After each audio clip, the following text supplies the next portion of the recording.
Hi friends, నేను మీ సౌమ్య. ఈరోజు మా ఫ్యామిలీ అందరం కలిసి వేములవాడకి వెళ్తున్నాం.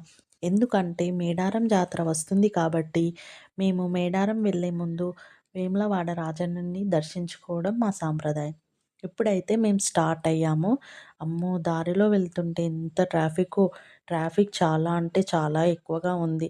ఇదేంటో వరంగల్ వాళ్ళకి చాలా బాగా తెలుసు. అదేనండి మన కాకతీయ యూనివర్సిటీ. నేనైతే మా ఫ్యామిలీ వాళ్ళతో చాలా ఎంజాయ్ చేస్తాను. ఇప్పుడే కాదండి, ఎప్పుడైనా. మేము సాంగ్స్ పాడుకుంటూ, డాన్స్ వేసుకుంటూ, జోక్స్ వేసుకుంటూ అలా మా జర్నీ కొనసాగుతుంది. సండే హాలిడే కదండీ! సో, మేమిలా ప్లాన్ చేసుకుంటాం. ఇక్కడైతే నేను షాక్ అయ్యాను. ఇది ఎగ్జాక్ట్‌గా ప్లేస్ నాకు తెలీదు. బట్ మేము వెళ్తున్న దారిలో ఒక బ్రిడ్జ్ వచ్చింది. ఆ బ్రిడ్జ్ దగ్గర ఫాగ్‌లాగా ఉండే. కాకపోతే అది ఫాగ్ కాదండి. స్మోక్ ఎవరో మంట పెట్టారక్కడ. ఫైనల్లీ మేము వేములవాడకి రీచ్ అయ్యాము. కాసేపు ఆ రోజు నైట్ అక్కడే రూమ్‌లో స్టే చేసి ఎర్లీ మార్నింగ్ 3:00కి మేము దర్శనానికి వెళ్ళాము. అక్కడ అందరూ 4 ఏఎం మార్నింగ్ 4 ఏఎంకే చాలా లైన్ ఉండే లోపలికి వెళ్ళాము. లక్కీగా మాకు ఆ భీమేశ్వర స్వామికి అభిషేకం చేసే అదృష్టం కలిగింది. చాలా అంటే చాలా పీస్‌ఫుల్‌గా అనిపించింది.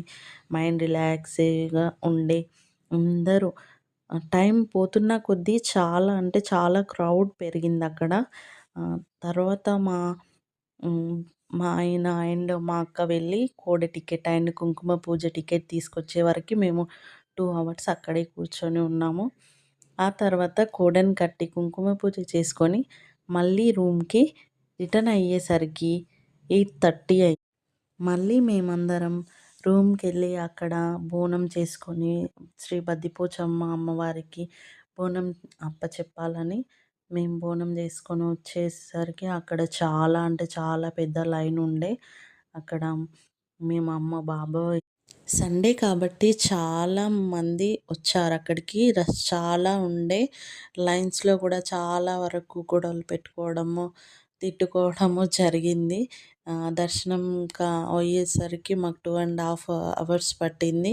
మేము ముందు రోజే షాపింగ్ చేసాము వెళ్ళిన రోజే.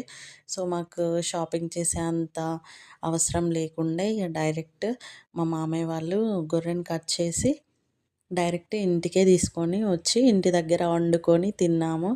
మేము కార్‌లో కాసేపు అలా క్లిప్స్ తీసుకున్నాము మా క్యూటీతో. కొంచెం టైం పాస్ చేశాము. మా వీడియో మీకు నచ్చినట్లయితే లైక్ చేయండి, షేర్ చేయండి, సబ్స్క్రైబ్ చేయండి.